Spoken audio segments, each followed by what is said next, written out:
What's going on, Power Sweep? This is Stephen Harless, owner of the Washington Redskins for podcast number 3. Sorry I'm late with this one. I've been really busy. Damn woman talked me into getting a new puppy. And that thing has kept me up and pretty kept me busy from basically doing what I want to do, which is, that was a horrible idea by me, letting her get that. But anyway, I was able to get a little free time today. Sorry, again, that I'm 2 days late with it. Last week, I gave you the NFC preview. Told you this week that I'll give you the AFC preview. Going to look back on weeks 1 through 3. Going to spotlight some games for week 4, 5, and 6. Talk about some other things. get some conversation flowing in pro boards. But let's go ahead and just jump right into it. Starting out with the AFC preview. We're going to start out in the AFC North. Last year in the AFC North, you had basically your top 3 front runners was the Browns, Bengals, and the Ravens. A little late on this one, so week 1 through 3 is done. So I got a little bit of advantage there. The Bengals and the Ravens both surprisingly started out 0-3. That really surprised me. I don't know. I didn't look back at their schedule, but still, the number 0-3 really surprised me out of both of those teams. Ravens has got a pretty stout defense. Bengals do as well. I know Bengals struggle on offense as Andy Dalton throws a lot of interceptions, but still, they usually win 7-8 games a year. I'm going to go with the Browns in this one. They've already started out 3-0.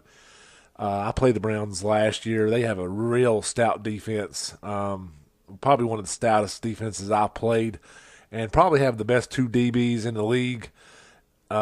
Well, I think on Madden, maybe not, real life league, but, with Gilbert and Hayden, he's allowed to, that allows him to play a lot of man coverage. And as we know, most of the time, man coverage is crap, but in this year's game, but when you have those 2 kind of DBs, that will allow you to do that. It puts itself in a good position.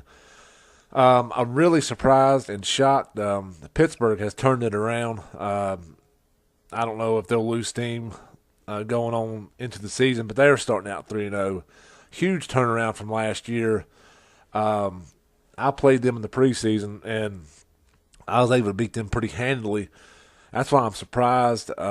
Maybe he was hiding his cards or whatever, but he is definitely balling, and I look for him to give the Browns a game. He's beat some pretty good teams in this 3-0 start too. It's not.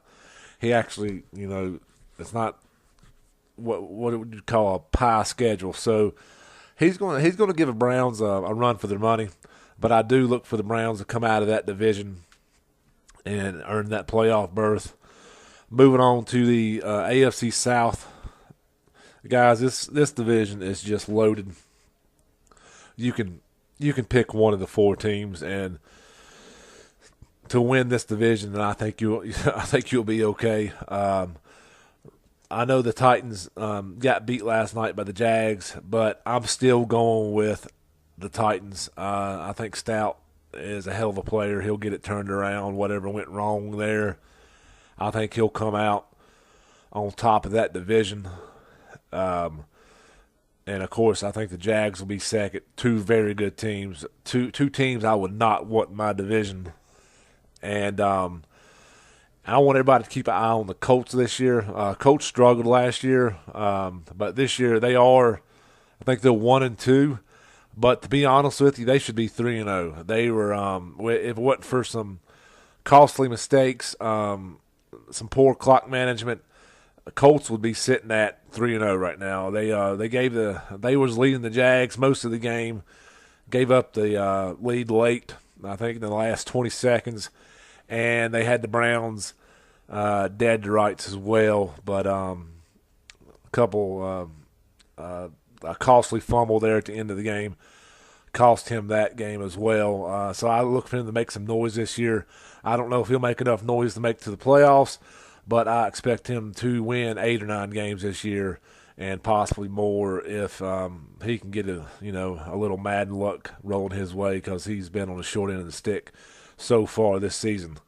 Moving on to the AFC East, you have front runners. I think this year is going to be the Jets and the Bills. I don't want to count out the Pats because they did win the division last year, but that was a weird division last year. The Pats, I think they had a lot of interceptions last year, and they ended up winning their division somehow. Usually, if you don't if you turn the ball over, you're not going to win games. I think the Pats turned the ball over a lot last year and somehow came on top of that division. I don't look for that to happen this year. I look for the Jets to bounce back. They've been playing pretty solid. They took a loss to the Broncos in week 2, I believe, but I really look for them to take control of that division, with the Bills coming in second. If not, that probably last game between the Bills and the Jets is probably going to determine that division. But I'm going to go with the Jets there. They seem to give Buffalo a handful when they play each other. Moving on to the AFC West, I look for the Chiefs to handily take that division. They took it handily last year with the Chargers being down. It looks like the Chargers are playing pretty good football this year. He may give the Chiefs a run for it. We'll have to see in probably 2 or 3 more weeks how his game is really coming along. I think it's coming along good, but enough to take the division, I'm not sure. Chiefs got one hell of a running game and one hell of a run defense. I played the Chiefs last night, and I'm pretty decent at running the ball, and he shut that down quick. So Chiefs going to be hard to handle in that division. The Broncos, I look for the Broncos to be better. I look for the Broncos to win. I think they won 4 or 5 games last year. I look for them to win 8 or 9. They're getting better. They're almost there. Just got to start taking care of the ball just a little bit more. And I think you're going to see the Broncos in the playoffs in the next year or two, because his game's really coming along as well. That wraps it up for all the divisions. As a wild card, of course, I have the Jags coming out of the AFC South, and then I have the Bills coming out of the AFC North to lock up both wild cards. And in the end, I got the Titans representing the AFC versus the Atlanta Falcons in the Super Bowl as a rematch of 2 years ago. And I actually think Atlanta will finally get that monkey off their back and win them a Super Bowl title, and this season in power sweep. That's my previews for this year. I'd like to hear your opinions, of course. I love how the comments, it's generating conversation in power sleep. I love all the comments. Thanks for the messages and ideas people sending me.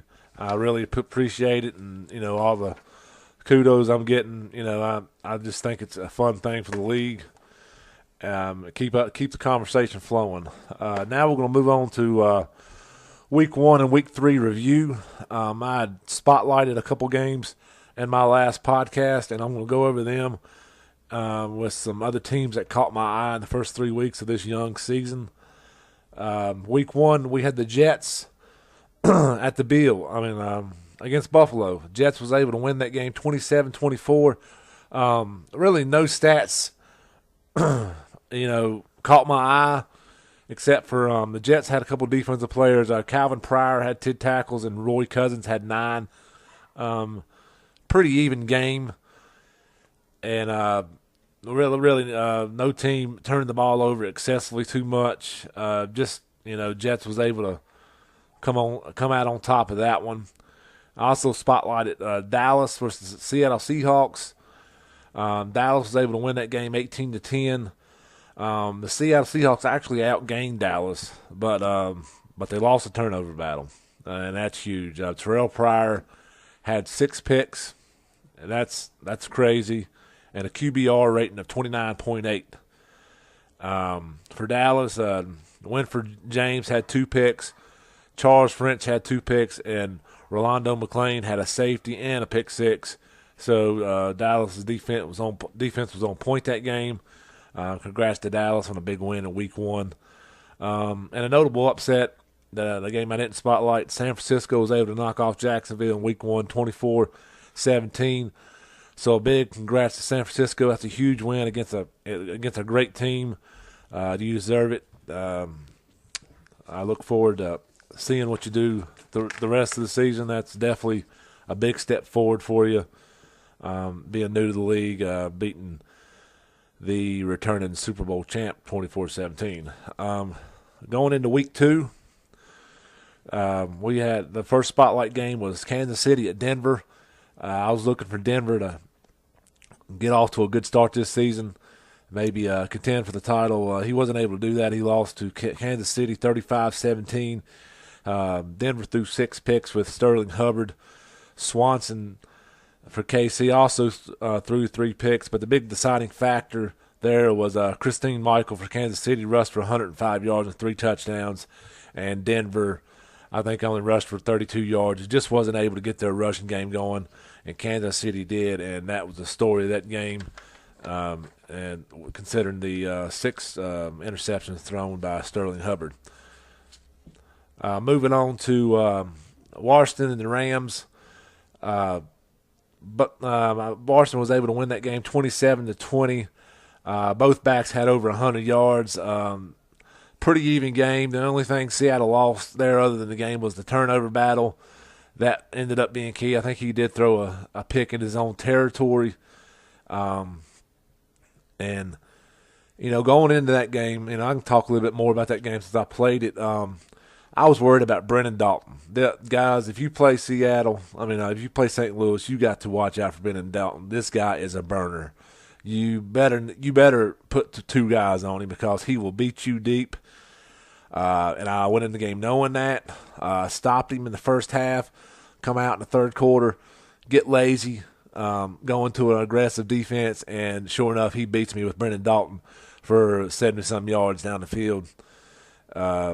I was lucky to get the momentum back, be able to pull that game out. But a great game. See St. Louis, and I was lucky on that one. Moving on to Week 3, Jacksonville was victorious over Tennessee, 24-13. The shocking stat here is Denard Robinson rushed for 181 yards on an unreal stout coached defense by Mr. Stout. I think Stout prides himself in stop and run. He was one of the top 5 run stoppers last year, and I don't think I saw somebody rush for over 100 yards against him all last season. And for Jacksonville to be able to throw up 181 with Denard Robinson, it's just unreal. So hell of a game, Jacksonville. That's an amazing stat there. I don't think you'll see that the rest of this year. I think Stout will lock it down and get back on the right track. Next game I had St. Louis and Seattle. St. Louis was able to win that game 17-13. Once again, the Hawks won the offensive battle. They won. They had more yards in St. Louis, but they also lost the turnover battle again. That's killing Seattle right now. And once again, Brendan Dalton was able to get loose on a 59-yard touchdown catch. Guys, you got to watch out for this guy. I'd love to acquire him in a trade. By the way. Guy is unreal. I don't know what his speed and acceleration is, but I can't talk more enough about Brendan Dalton. Moving on to the Redskins of Kansas City, another spotlight game. Redskins able to win that 35-15. Story of the game is probably the Redskins' red zone defense. Kansas City was down inside of 20 a lot, and Washington was able to force them to field goals. And that really helped in the long run. Instead of giving up 6, they was only giving up 3. I think Kansas City was only able to get in the end zone once. And they had to settle for 3 field goals inside of 20. RG3 passed for 367 yards and 4 touchdowns. Winford Cold for Washington had 181 yards receiving and 2 touchdowns.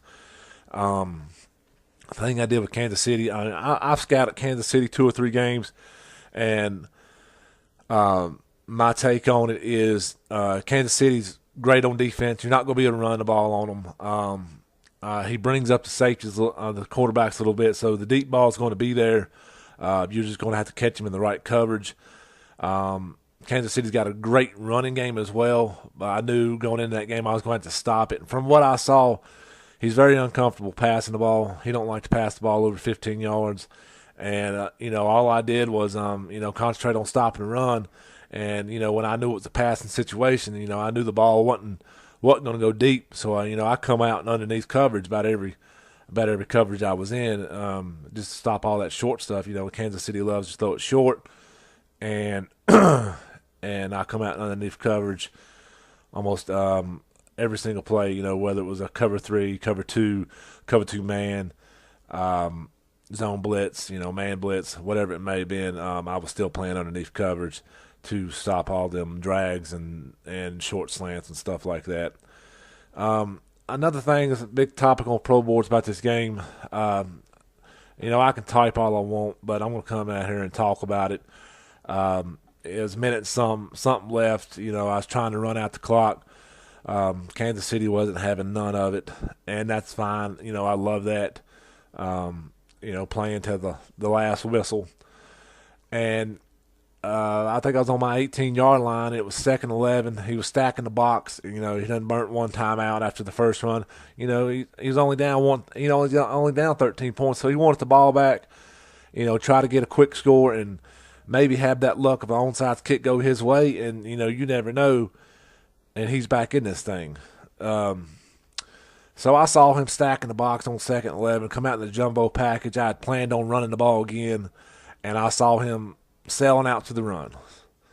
And I called a hot route. Winford Cole beat the cornerback on a bump and run for an 80-yard touchdown. Some people agree with what I did and some people don't. I'm just trying to tell you my way of thinking is that that I was just trying to seal the game. That's it. It was still a 13-point game. I can understand if I was up in the 20s and he was just calling timeouts, just, play more or whatever. But it was still a ball game. 13 points is still a ball game with a minute and a half. 13 points is still a ball game with 40-some seconds left if you got some timeouts in your pocket. If you're going to be able to get the ball back at a 13-point ball game, it's still a ball game. And that's my way of thinking. Maybe I should have run out of bounds or dived or whatever. But, I just saw it broke loose, and I threw the ball to put it away with a 20-point lead, and that was that. I wasn't trying to be unsportsmanlike. That's not me. That's the last thing I want to do is upset somebody. I wasn't trying to do that. But you go back. Say if I throw that ball and it gets picked off, do you think the people that's mad right now are still mad? Like, oh my gosh, I can't believe Harless was throwing the ball up 13 with a minute and a half left. No, they'd be laughing. Like, oh, what that dumbass! I can't believe he threw the ball. That's funny. He's going to lose. No, they wouldn't have said a thing if it didn't go for 80 yards, but it worked. I think it was a hell of a play call out of a jumbo package to see that he was bumping my receivers, and I'd able to get down the field and put a dagger in the game or nail in the coffin, however you want to call it, and win the ball game. I don't see it as unsportsmanlike or nothing. I could see if the lead was a little bit more. I could see if the lead was 20-plus that I shouldn't have been throwing. I shouldn't have been scoring. I see nothing wrong with throwing the ball deep when he wasn't expecting it to put the game away soundly and get out of there with a win against a hell of a Kansas City defense. But moving on. I just want to give a shout out to the Giants and Steelers for turning their seasons around. Those guys struggled last year, but both of them are on the right track. Giants, I think, are 2-1 in the division. Steelers are 3-0. Keep up the good work, guys. You're getting there. I've watched a couple of your games. You're playing 10 times better than you was last year. and you definitely opened my eyes. And keep up the good work. And if you win enough games this week, make it interesting to talk about. I plan on talking about the Giants and Steelers next week in the next podcast.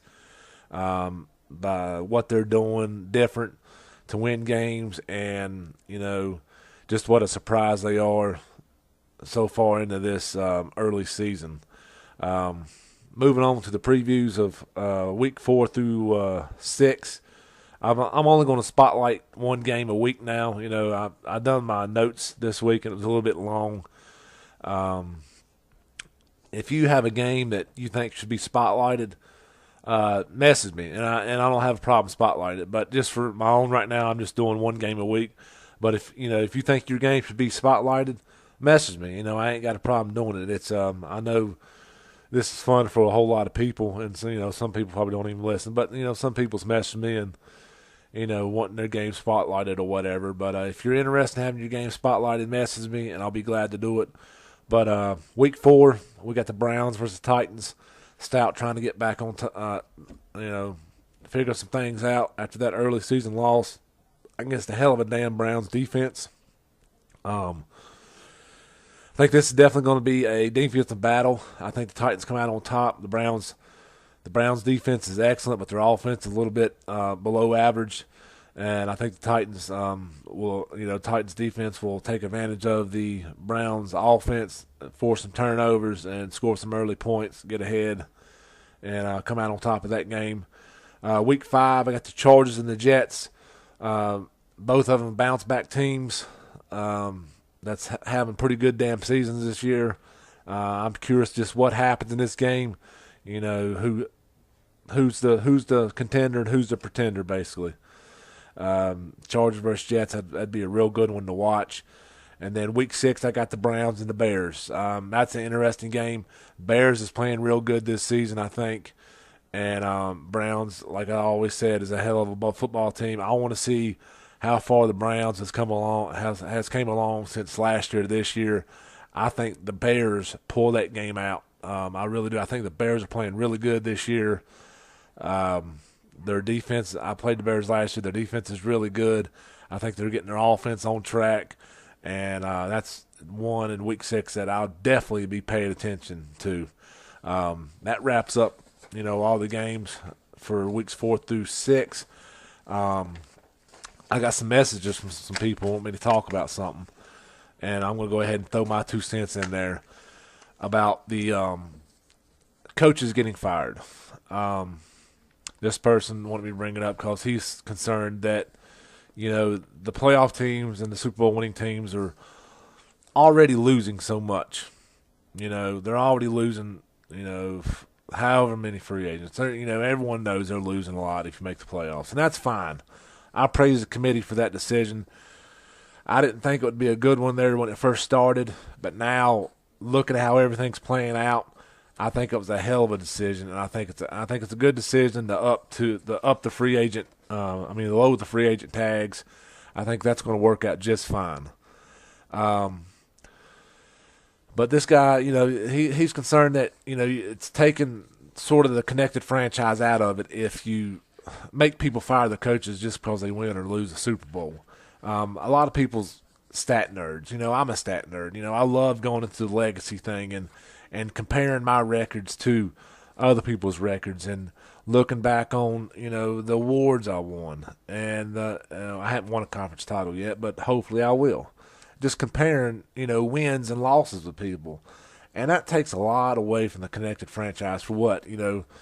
Somebody having the extra scouting point perk and getting some extra scouting points, or somebody getting a little bit more XP that doesn't really cost that much to begin with, that somebody can level that up in a season if they want to.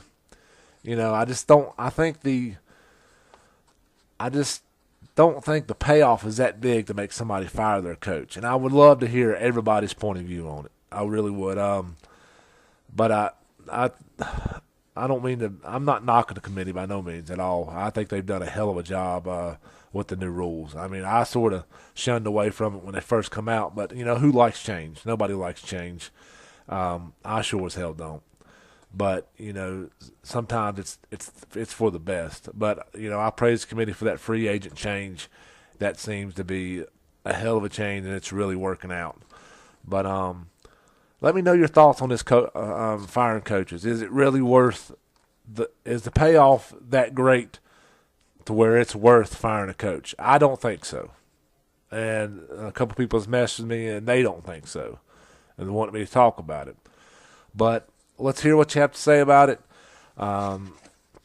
Thanks for tuning in. Hopefully I'll get next week's podcast out on times with review of week 4, 5, and 6 and preview of 7, 8, and 9.